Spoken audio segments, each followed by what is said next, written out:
Olá, queridos inscritos aqui no nosso canal do YouTube, professor Neymar de Aquino, para comprometido hoje a gente trazer o restante aqui da correção da prova de processo civil do concurso do TJ de Pernambuco, né?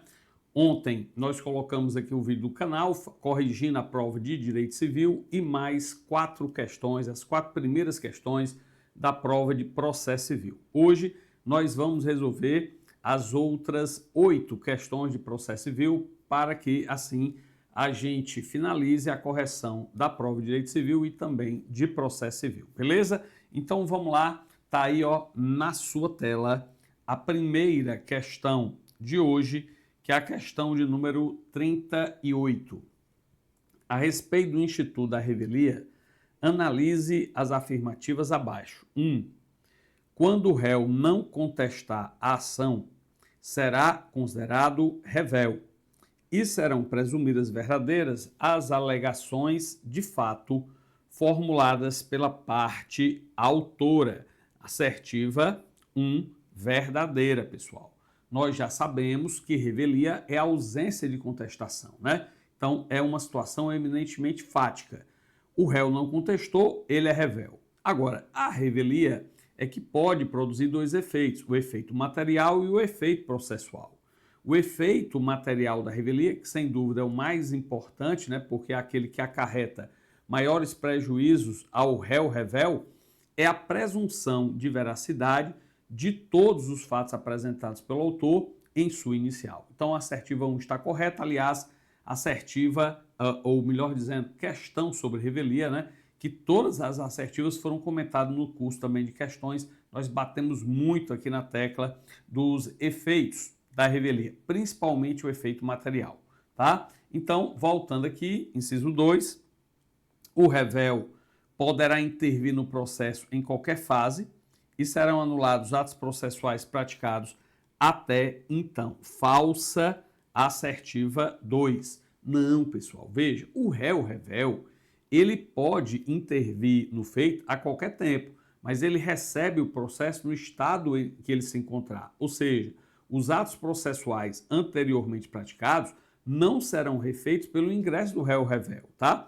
Inclusive, o réu revel, ele pode produzir prova, tá? Desde que, obviamente, ele adentre no feito antes da prolatação da sentença, né? Possibilitando ainda o convencimento do magistrado pela prova apresentada. Então, realmente, os atos processuais anteriores, ao contrário do que diz a assertiva, serão, obviamente, preservados, não serão nulificados, tá?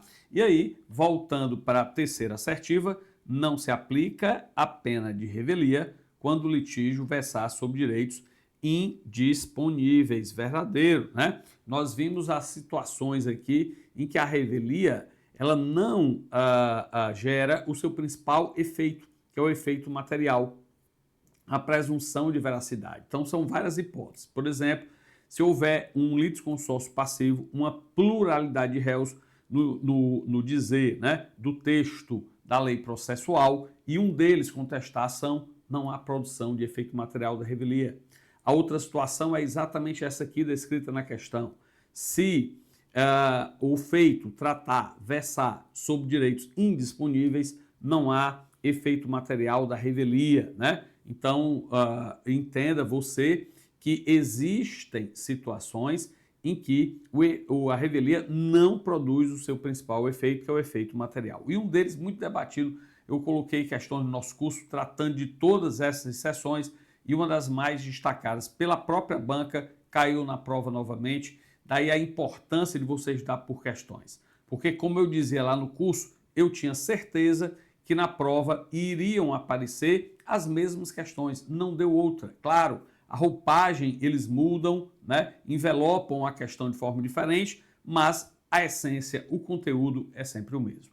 E isso vai acontecer em qualquer concurso. Daí a importância de você estudar sempre resolvendo questões. Então, vem comigo.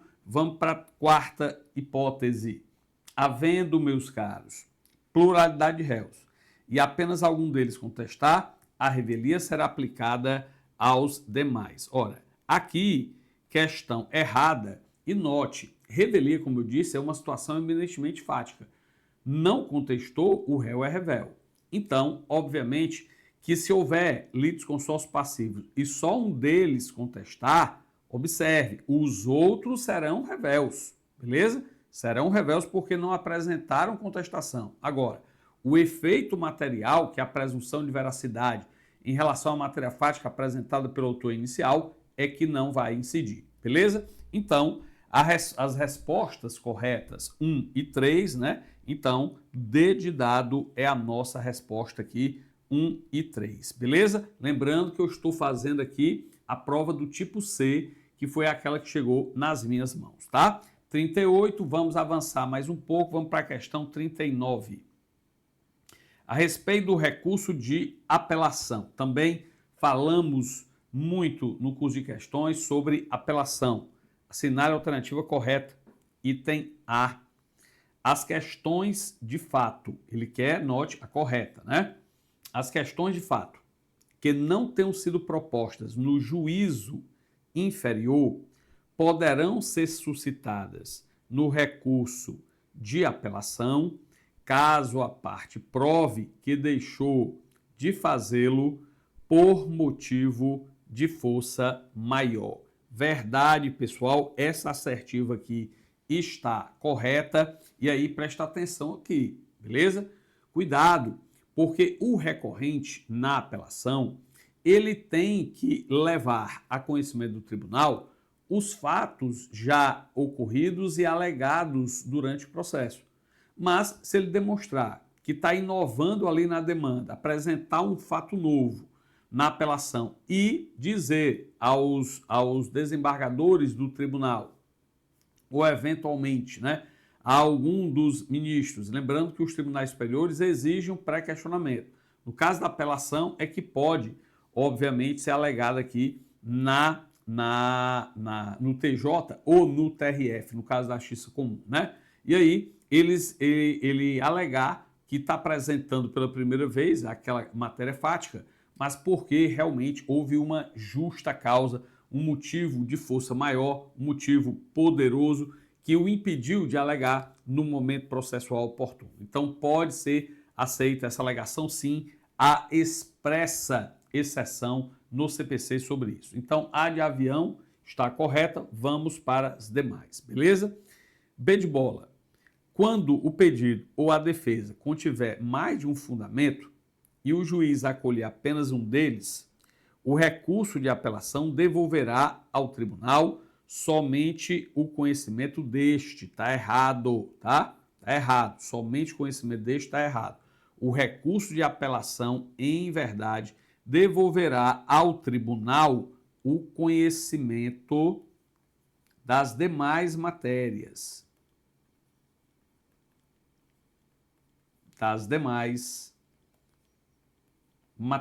Tá? Então, não esqueça, aqui há o efeito devolutivo mais amplo possível. Então, quando o pedido ou a defesa contiver mais de um fundamento, perceba, e o juiz acolher apenas um deles, o recurso de apelação devolverá ao tribunal o conhecimento dos demais fundamentos, né? Beleza? Então, ótimo. Então, B de bola está errada, C de casa diz assim: as decisões judiciais proferidas anteriormente à sentença, quando não comportarem agravo de instrumento, não são cobertas pela preclusão. Já está errado, pessoal.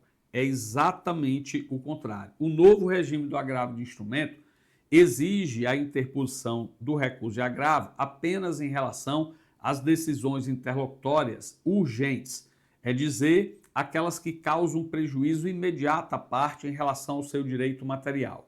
Portanto, não esqueçam que se a decisão interlocutória não é urgente, então a parte pode esperar.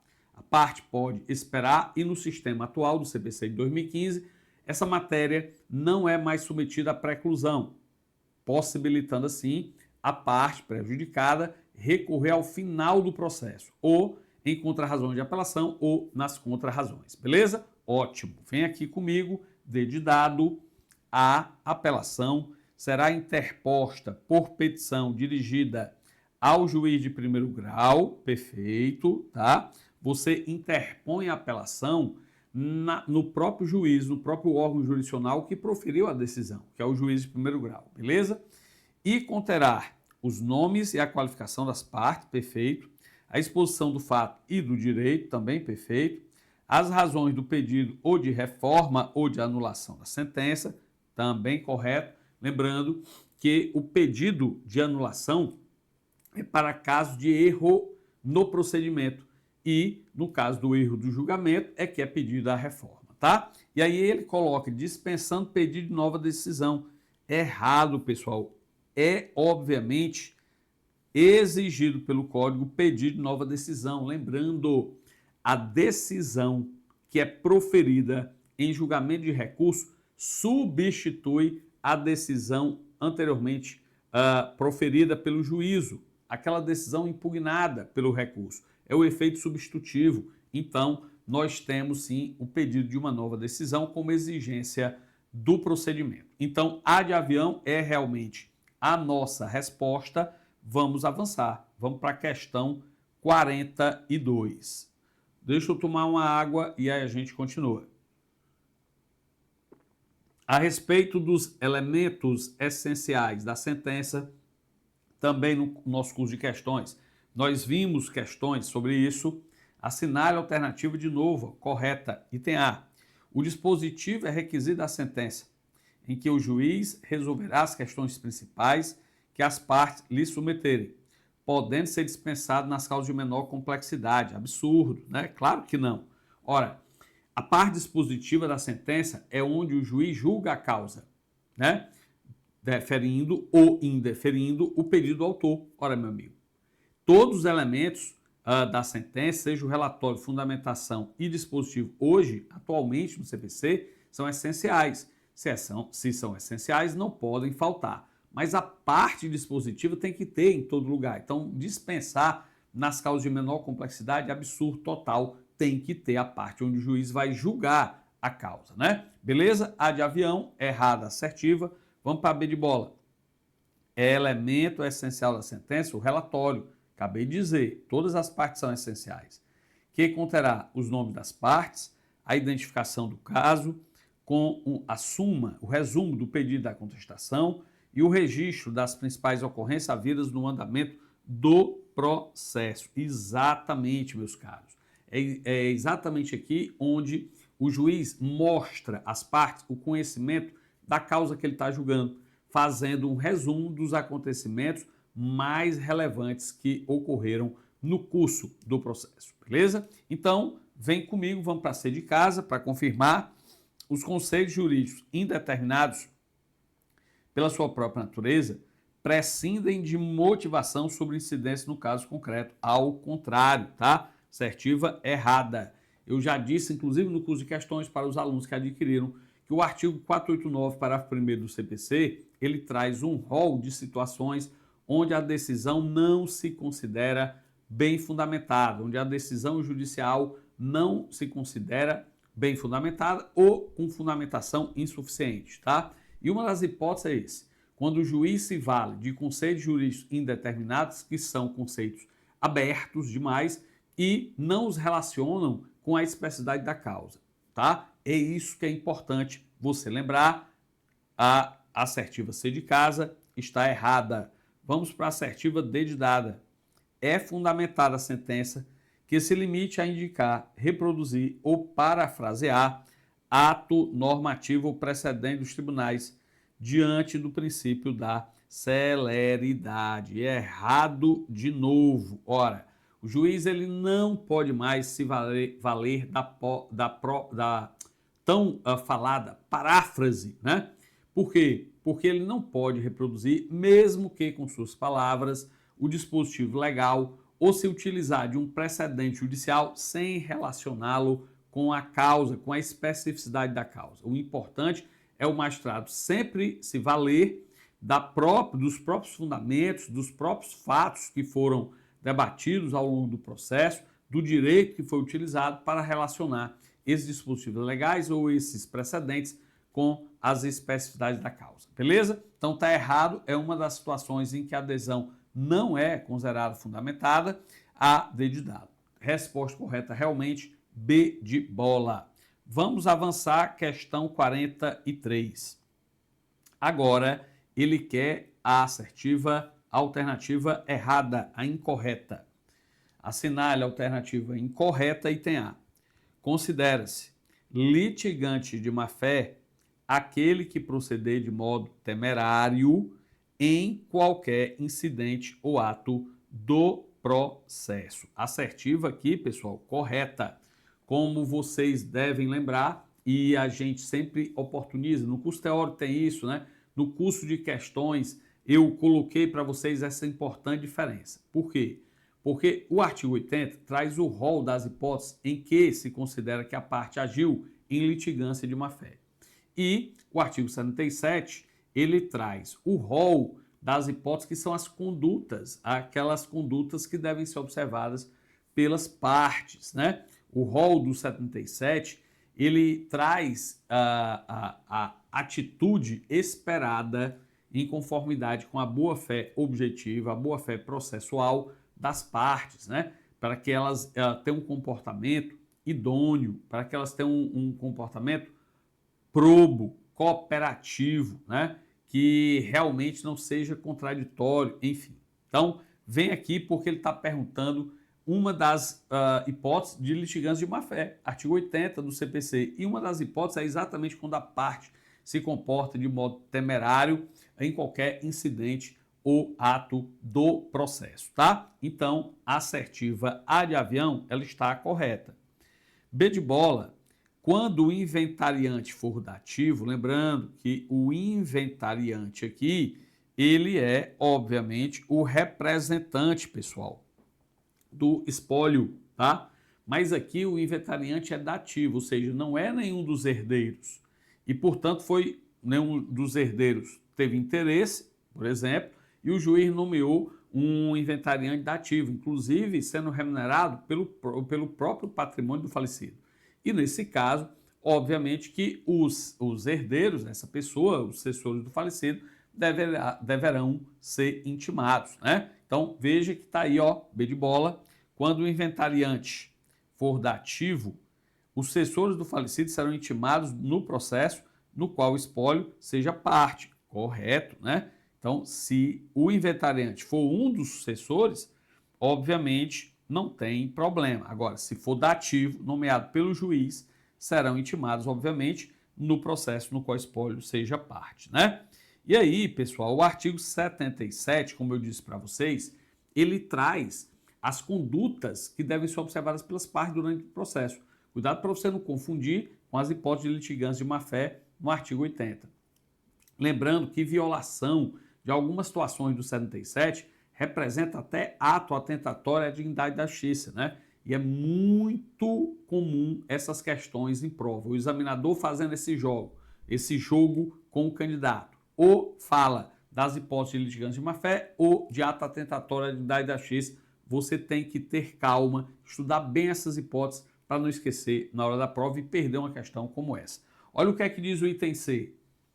É dever da parte dos procuradores não praticar inovação ilegal no estado de fato, do bem ou de direito litigioso. Claro que é dever da parte fazer isso, né? Então são condutas que se esperam de uma parte leal, proba, né? Que trabalhe cooperativamente dentro do processo para que a decisão do magistrado seja mais justa e efetiva possível, tá? Aliás, justa, célere e efetiva em respeito aqui ao devido processo legal. E por último, pessoal, D de dado, quando expressões ou condutas ofensivas forem manifestadas oral ou presencialmente, o juiz advertirá o ofensor de que não as deve usar ou repetir. Mas o princípio da ampla defesa impede eventual cassação de palavra. É errado. Ora, e se está errado, é a nossa, né? Deixa eu até colocar assim, ó, para não ficar ruim para você enxergar. Ora, se está errado, é a nossa. O que está errado essa é a parte final, né? Porque o juiz realmente adverte a parte que não use essas expressões ou palavras ofensivas. Deve respeito à outra parte, né? como ademais a todos aqueles que atuam dentro do processo. Se na reincidência a pessoa realmente utiliza aquele mesmo jargão ofensivo, o juiz cassará a sua palavra com penalidade. Então não tem aqui história de ofensa, né, ao princípio da ampla defesa, não, porque ninguém se vale de direito algum para ofender a outrem, beleza? Então, 43, pessoal, D de dado é a nossa resposta. Vamos avançar mais um pouco, vamos para a questão 44. A respeito das prerrogativas inerentes ao poder de polícia exercido pelo magistrado durante a realização da audiência, assinale a alternativa incorreta. Item A. Solicitar que se retirem da sala de audiência os que se comportarem de forma inconveniente. O que está errado é isso aqui logo de cara, pessoal. Presta atenção. Juiz não vai solicitar a ninguém ali alguma atitude. Ele vai ordenar. O juiz ordena. Então, ainda que você não tenha lido, né, a parte sobre a audiência de instrução e julgamento e o próprio poder de polícia que o juiz tem dentro da audiência, obviamente que essa situação aqui, essa hipótese, parece estranha, né? A leitura aí de um candidato atento, que o juiz não solicita, ele ordena, beleza? Então, nesse caso, tá errada é a nossa. Ele vai, como eu disse, ordenar que se retirem da sala aqueles que se comportarem de forma inconveniente. B de bola, manter a ordem e o decoro na audiência e requisitar quando necessário força policial, beleza. Registrar em ata com exatidão todos os requerimentos apresentados em audiência, também, tranquilo. E tratar com urbanidade as partes, os advogados, não só o dever do juiz, mas de qualquer pessoa com um mínimo de bom senso, né? Beleza, 44, A de avião é a nossa resposta. Vamos avançar mais um pouco, vamos para a questão 45. A respeito das provas, analise as afirmativas abaixo. Deixa eu tomar aqui uma água. Questão também trabalhada e muito lá no curso de questões, que diz assim na assertiva 1. As partes têm o direito de empregar todos os meios legais, bem como os moralmente legítimos. Aí tá beleza. Quando especificados no Código de Processo Civil. Olha que questão capciosa. Quando especificados no CPC, está errado. É ainda que não especificados no CPC. Por quê? Porque o nosso sistema processual admite a utilização de provas típicas, mas também de provas atípicas. Provas típicas são aquelas expressamente previstas no CPC. Atípicas, ao contrário, são aquelas não previstas expressamente no CPC, mas admitidas em direito. Então, nessa situação, a nossa lei processual admite ambas essas provas. E, portanto, a assertiva erra nessa palavrinha aí, quando especificado no CPC. Está errado. É ainda que não especificados. Olha que questão que poderia pegar muita gente. Então, ela está errada. Vamos para o inciso 2. O juiz poderá admitir a utilização de prova produzida em outro processo, atribuindo-lhe o valor que é considerado adequado, observado o contraditório correto. Isso aqui é a chamada prova emprestada, né? Obviamente que se exige o contraditório. A jurisprudência do STJ até exige o contraditório na origem e também no destino, beleza? Mas está correto, 2, vamos para 3. Os fatos notórios e aqueles tidos no processo como incontroversos independem de prova, correto também? Nós trabalhamos com isso durante o curso, beleza? Ora, fatos notórios, pessoal, não dependem de prova. O conhecimento já é de todos, né? Então, para fatos notórios, aqueles incontroversos, só se prova fato controvertido, fato sobre o qual debate autor e réu. Se o fato é incontroverso, ninguém discute, não é objeto de prova. Se incidir presunção, mesma coisa, né? Então, existem hipóteses.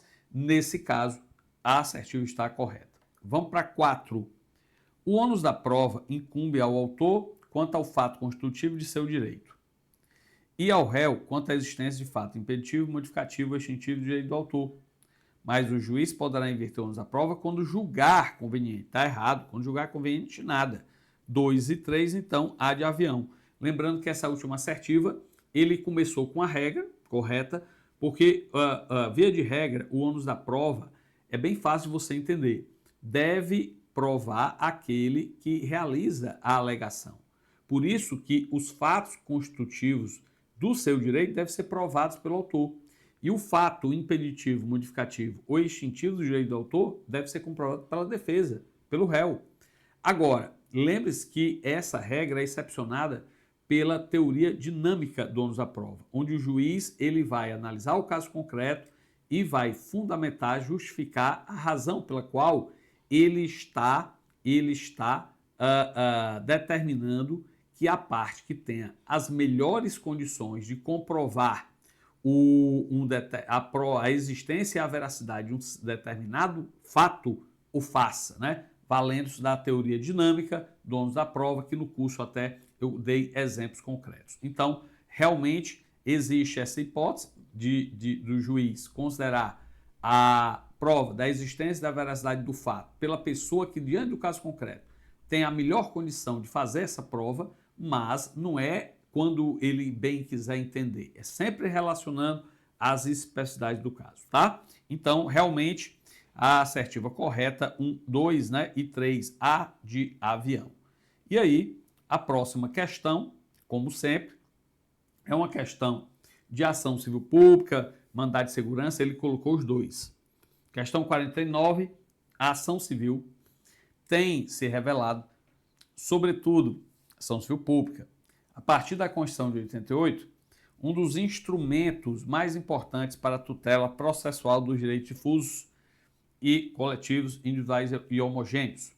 Diante do exposto, assinale a alternativa incorreta. Ele quer a incorreta. Vamos lá. Ora, presta atenção aqui, porque a primeira questão de processo civil também foi de ACP.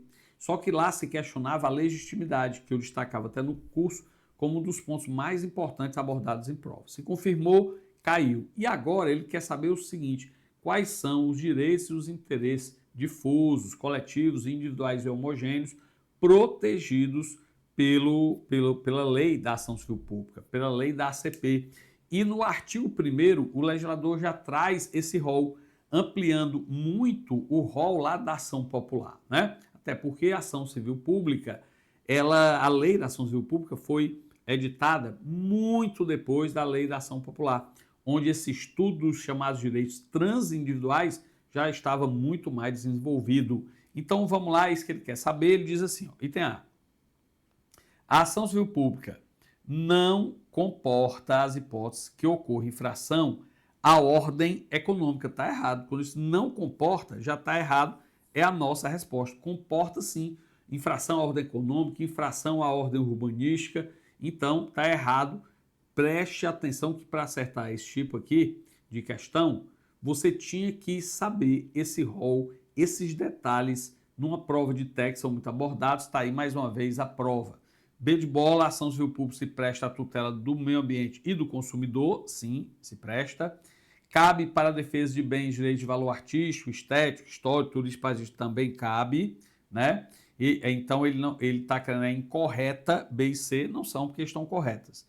Cabe a ação civil pública para a defesa da honra e dignidade dos grupos raciais, étnicos, religiosos, que foi um dos mais recentes que foram editados, regulamentados posteriormente na lei da ACP. Então, 49, A de avião. Vamos para a última questão de processo civil, que fala do mandado de segurança. Mandado de segurança que não poderia ser diferente. Nós também colocamos várias questões de mandado de segurança, pelo menos 5 ou 6 no curso de questões. Diante do exposto, assinar a alternativa correta. Vamos lá, item A. Conceder-se-á mandado de segurança contra ato administrativo em relação ao qual caiba recurso com efeito suspensivo, independentemente de caução. Está errado, não cabe. Presta atenção aqui, porque como eu disse para os alunos, inclusive no curso de questões, o MS é um meio de impugnação subsidiário das decisões judiciais. Se houver um recurso adequado, dotado de efeito suspensivo, para impugnar a decisão judicial, você deve interpor o recurso, não cabe MS. MS, como eu disse, é meio de impugnação subsidiário. Então, cabe quando a adesão, por exemplo, foi irrecorrível. Quando for irrecorrível, cai. Ou então, quando a decisão é até recorrível, mas o recurso não é dotado de efeito suspensivo, independente de caução. Se ele for dotado, cabe o recurso, tá? Por isso que o item A está errado, vamos para o item B.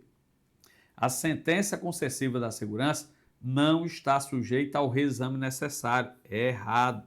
Se a sentença concede a segurança, é obrigatório o uso da remessa necessária, tá? Então, B de bola está errado. Vamos para C de casa. O mandado de segurança pode ser utilizado em face da coisa julgada e inválida de determinados vícios. Não, eu disse lá no curso de questões, mandado de segurança não é substitutivo de ação rescisória. Então, em face de decisão judicial trânsito em julgado, não cabe interposição de IMS, beleza? Ora, se as 3 primeiras estão erradas, a correta só pode ser a última, né? D de dado, vamos lá. Cabe mandado de segurança em face do ato judicial contra o qual não cabe recurso dotado de efeito suspensivo. Exatamente. Ora, cabe o MS como meio subsidiário de impugnação das decisões judiciais. Então, ó, contra o qual não cabe recurso dotado de efeito suspensivo. Isso, se a decisão não comporta impugnação por recurso dotado de efeito suspensivo, aí é que cabe MS, observados, obviamente, os demais requisitos, né? Direito líquido e certo, prazo decadencial de 120 dias, enfim. Então, com isso, pessoal, vocês aí viram os comentários de todas as questões de direito civil da prova TJ Pernambuco e de todas as questões da prova de processo civil aqui no TJ Pernambuco, como eu tinha prometido para vocês. Se você chegou até aqui, não esquece de deixar o like, deixar aí o seu hypar, né? E vamos para cima. Lembrando, em comemoração aos 4.000 inscritos do nosso canal, que batemos na semana passada, então, em todos os nossos cursos, você tem uma condição especial até o final desse mês para aquisição de qualquer curso, tá? Utilizando o voucher 4.000 em forma de agradecimento a todos os inscritos e a todos aqueles que assistem o nosso canal. Se você assiste, sempre está por aqui, mas ainda não se inscreveu, se inscreva, aperte lá o sininho, né, para receber todos os nossos vídeos e já sabe, vamos juntos até a posse.